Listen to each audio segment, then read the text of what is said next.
long before the pyramids of Egypt pierced the desert sky, long before Sumerian kings etched their names into clay tablets, before Stonehenge, before bronze, before writing itself, a civilization quietly rose in the dry valleys of coastal Peru. It built monumental cities.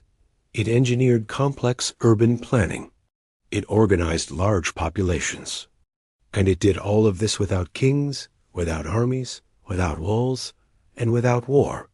This is the story of Caral, the oldest known civilization in the Americas, and one of the earliest anywhere on Earth. And for thousands of years, history forgot it existed.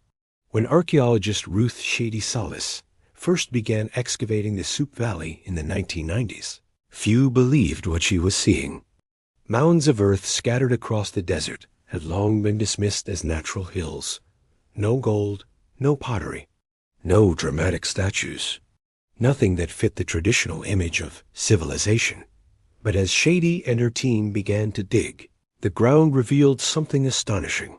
Massive stone platforms, sunken circular plazas, residential zones laid out with mathematical precision, and carbon dating results that defied everything scholars thought they knew. The dates came back to around 3000 BCE. That meant Caral was as old as Egypt's earliest dynasties, and possibly older than the first cities of Mesopotamia. The world's timeline of civilization had just cracked. Caral was not a village. It was not a tribe. It was a fully developed urban society, spread across at least 30 major settlements in the Soup Valley. At its center stood the city of Caral itself, covering more than 150 acres, dominated by monumental pyramidal structures built centuries before the Great Pyramid of Giza. But these pyramids weren't tombs. They were ceremonial and civic centers, places for ritual, gathering, and governance. And here's where Caral becomes truly extraordinary. There is no evidence of warfare, no weapons, no fortifications, no burned layers of destruction, no mass graves. In a world where most early civilizations rose through conquest, Caral appears to have thrived through cooperation. Historians believe its power came not from armies, but from trade and knowledge. Caral sat at the crossroads of coastal and highland networks. Fisher communities along the Pacific traded dried anchovies for inland cotton. Cotton was then used to make fishing nets, creating an interdependent economic system.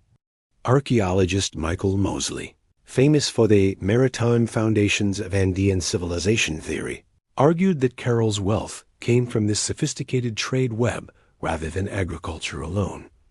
This was globalization, 5,000 years ago. Caral's people were engineers, astronomers, and planners. Their buildings were designed to withstand earthquakes using shikras, woven bags filled with stones that absorbed seismic shocks. This technology wouldn't appear elsewhere for millennia. They aligned structures with celestial events. Evidence suggests they tracked solstices and seasonal cycles, integrating astronomy into ritual life. Music also played a role. Archaeologists uncovered flutes made from pelican and condor bones, suggesting organized ceremonies accompanied by sound. But perhaps the most radical idea Caral challenges is our definition of civilization itself. Caral had no writing system, no pottery for centuries, no obvious ruling elite buried in luxury. And yet, it endured for over 1,000 years. This forces historians to confront an uncomfortable truth. Complex societies do not require kings, war, or domination to exist. So why did Caral decline? There is no evidence of invasion, no signs of violent collapse. Instead, climate appears to be the silent force behind its fading. Geological studies suggest repeated El Niño events, floods followed by droughts, destabilized the fragile environment. Trade networks weakened. Populations gradually dispersed into other regions of the Andes. Caral didn't fall overnight. It dissolved into history, its ideas carried forward into later Andean cultures like the Norchico, Chavín, and eventually the Inca, civilizations that would reshape South America. But because Caral left no dramatic ruins above ground, no imperial inscriptions, and no gold to tempt looters, it slipped through the cracks of global memory. Until now. Today, Caral stands as one of the most important archaeological discoveries of the last century. It proves that civilization did not begin in one place. It proves that Africa, Asia, and the Americas were innovating independently. And it proves that human cooperation, not violence, may be one of our oldest survival strategies. Caral doesn't just change when civilization began, it changes what civilization is. And as we continue uncovering lost societies like this, one thing becomes clear. History is far bigger and far more interconnected than we were ever taught. If this story surprised you, imagine what history hasn't shown you yet.